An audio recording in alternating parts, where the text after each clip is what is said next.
Good evening, everyone. Thank you for joining us here for Kremta News at 6. I'm Whitney Ward. Welcome, everyone. I'm Mark Hanrahan. Let's get right to our breaking news involving the Spokane Shock. In the last hour, there have been some huge developments. Just before 5 tonight, the Indoor Football League announced it has kicked the Shock out of its league. Plus, the Public Facilities District, which runs the Spokane Arena, terminated its contract with the Shock, meaning they can no longer play games there. The Kremta investigators team is covering all angles of this tonight. Ian Smay has documents showing some employees say they have not been paid by the Spokane Shock.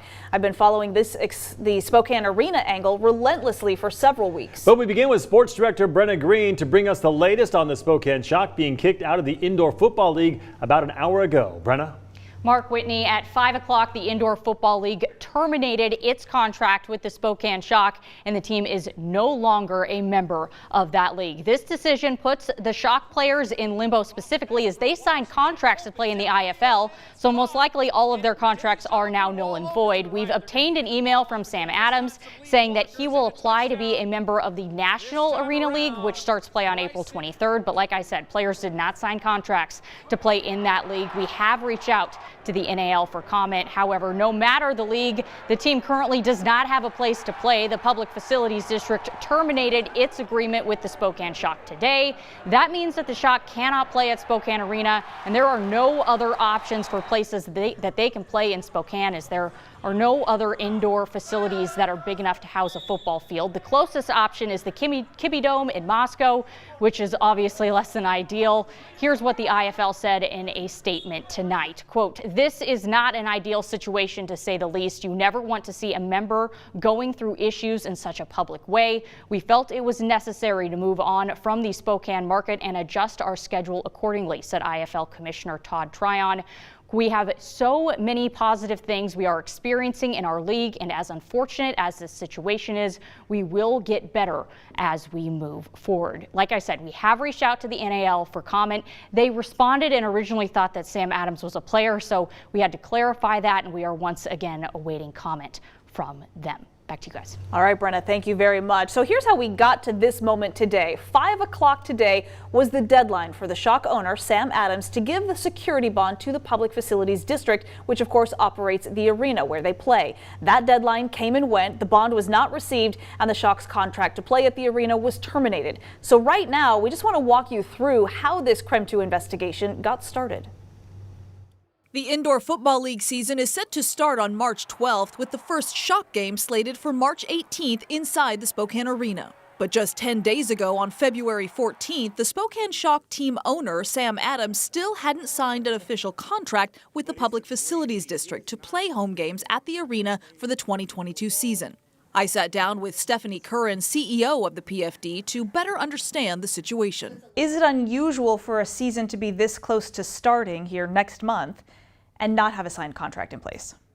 Yes, I would say that's unusual. Does it concern you to be this close? Yes, it concerns us in the sense that, are we going to have a season or are we not? Adams also still had not provided a $128,000 security bond to the PFD, which is basically proof of collateral to cover rent costs at the arena through the upcoming season. And it's in addition to the $153,000 Adams was asked to pay in advance to use the arena for Shock games. Curran tells me Adams had a history of paying those expenses late last year, so this year the district required that payment up front. And so we sent him his contract in November, and then the payment was due December 31st, and he missed that deadline. And so we sent him a default letter, and then he gets 5 days to cure. And he did send us, he wired us money that did not clear the bank. So then we sent him a second default letter that he then sent us a check, but he told us to hold the check. And I said, we can't hold the check. We have to have the money in the bank. I'm a public facility, right? So I'm a steward of public funds. So I can't extend credit like a private business could. So everything has to be upfront.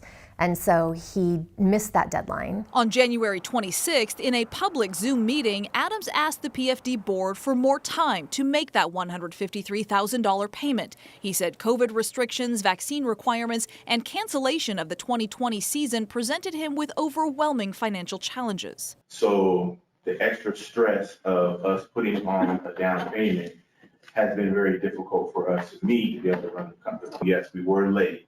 it was very difficult, but my partners and I supported this team. We stepped up. I came out of my pocket, several $100,000. My partners all came in. We have a strong base.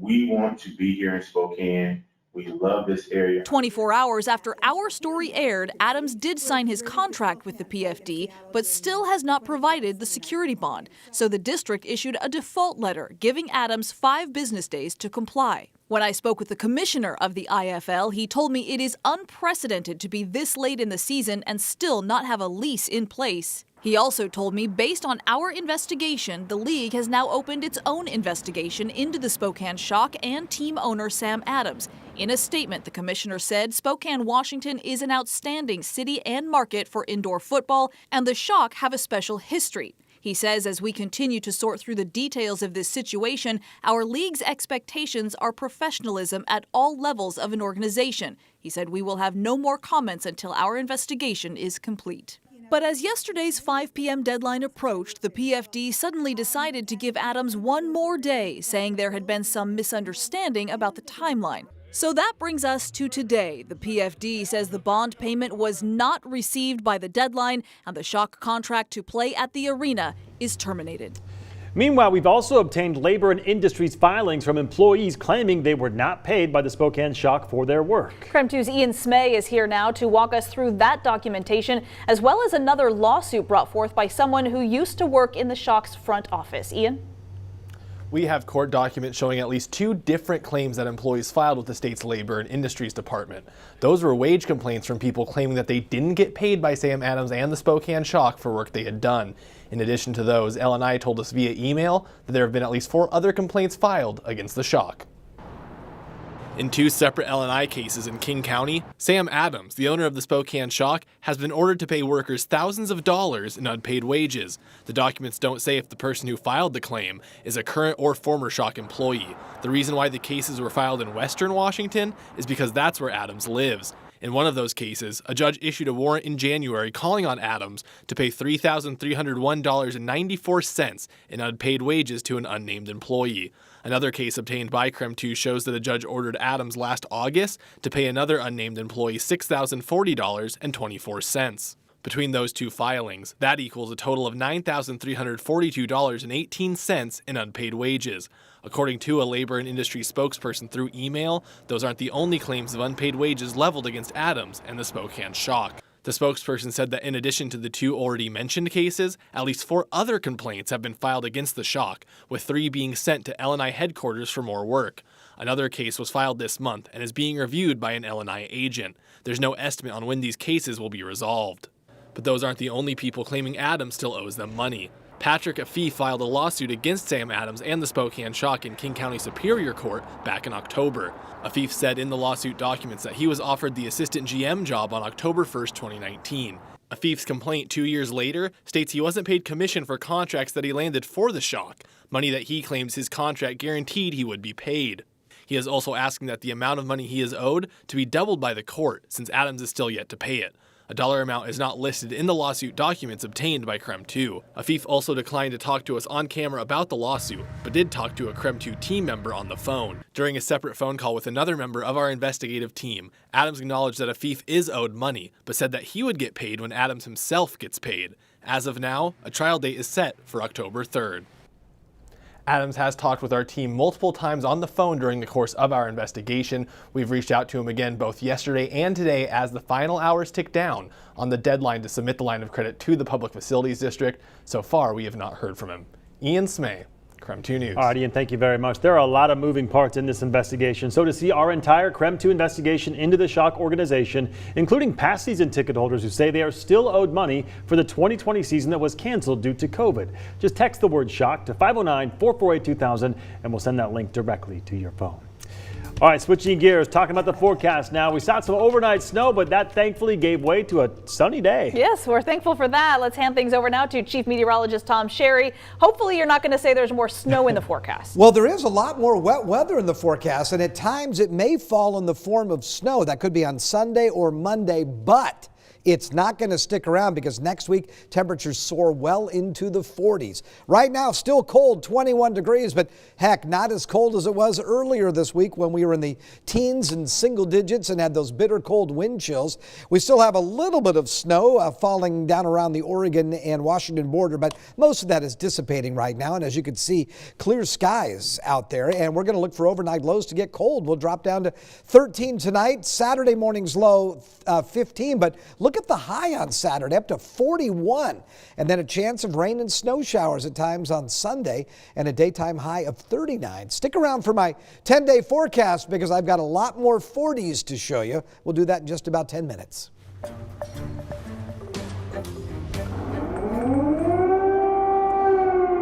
Well, sirens could be heard at the crack of dawn in Ukraine, signaling Russia's attack on Ukraine. All day, worldwide condemnation has been pouring in hours after Russia began what U.S. defense officials are calling the initial phase of a full-scale invasion of Ukraine. President Biden announced tough new sanctions on more Russian banks and imports, stopping short, though, of sanctioning its leader, Vladimir Putin, though the president says that option is still on the table. Natalie Brand is at the White House with the latest.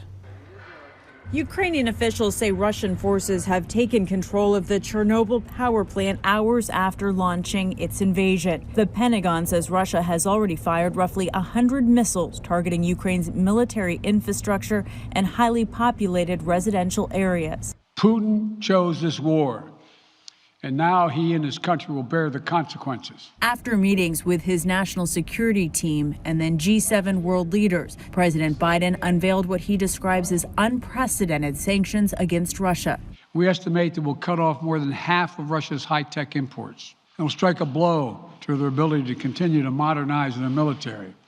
It'll degrade their aerospace industry, including their space program. Meanwhile, NATO says it will activate defense plans to protect its eastern flank. A U.S. defense official says around 7,000 additional U.S. troops will deploy to Germany. President Biden says he will not send U.S. forces into Ukraine. They are there to shore up NATO, though the U.S. has sent hundreds of millions of dollars in military equipment to help Ukrainians defend their country. We do not expect anyone to fight for us, but we expect all the help and all the response the West can send to us. U.S. forces in Poland have set up camps to receive refugees from Ukraine, while loved ones here in the U.S. fear for their safety. It's painful to see my family being on both sides, being in Ukraine and being in Russia. Demonstrators took to the streets around the U.S. to stand in solidarity with Ukraine. Natalie Brand, CBS News, the White House.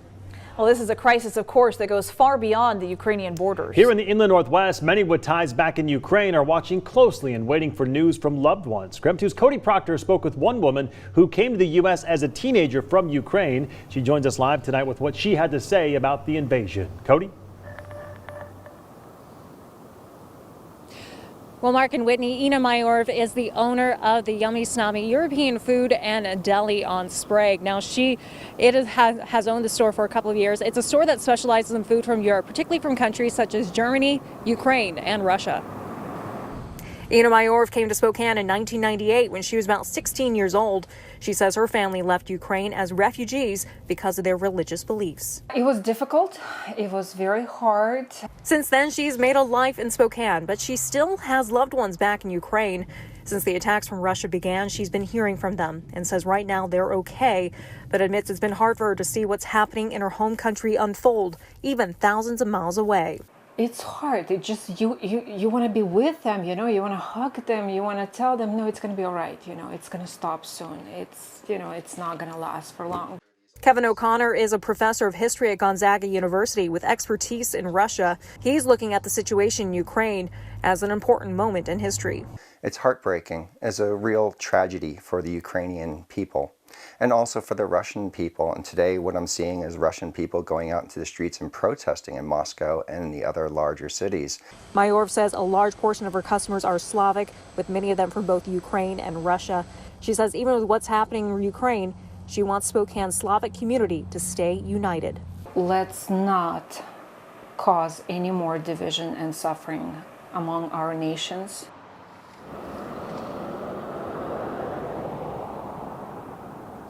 Now, she also says if you have friends who are impacted by what is happening in Ukraine, she says talk to them as a way to show support for them.